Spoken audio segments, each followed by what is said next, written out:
Changing the size of objects in Canva is a skill you will use often. I use Canva daily and resizing objects is one of the most useful features. Let me show you how to do it the right way. You can change the size of any object in Canva with a few clicks. First, click on the object you want to resize. A box will appear around it. We will call this a bounding box.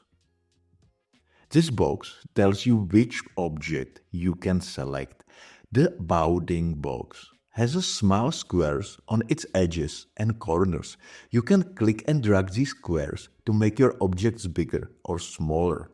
I find this method quick and easy to small adjustments. But what if you want to keep your object looking perfect while you resize it? Hold down the Option key on Mac or Alt key on Windows while you drag. This makes your object grow or shrink from its center. These tricks help keep your designs balanced and professional. As a designer, I know that sometimes we need objects to be an exact size. Maybe you want all your images to be exactly 1000 pixels wide. The bounding box method works fine for rough sizing, but for exact measurements, you need a different approach. Here is what to do. Click on your object, then look at the toolbar at the top of your canvas and click on the position option. This action is going to open the left sidebar options where you can find width and height numbers. Now you can type in exact numbers for both width and height. This gives you perfect control over your object size. One of my favorite features is the lock icon next to the width and height numbers. When you click on this lock, it keeps the ratio between width and height the same.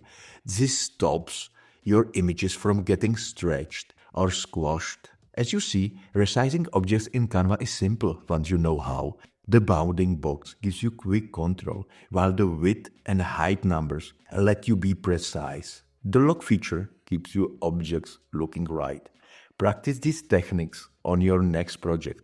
Try resizing different objects and see how it changes your design. Remember, good design takes time and practice. Start with these basic steps and you will create better designs every time you use Canva. So, I hope you found this video tutorial helpful. And if you enjoy watching this video, like it and subscribe to the channel to get more tutorials about Canva.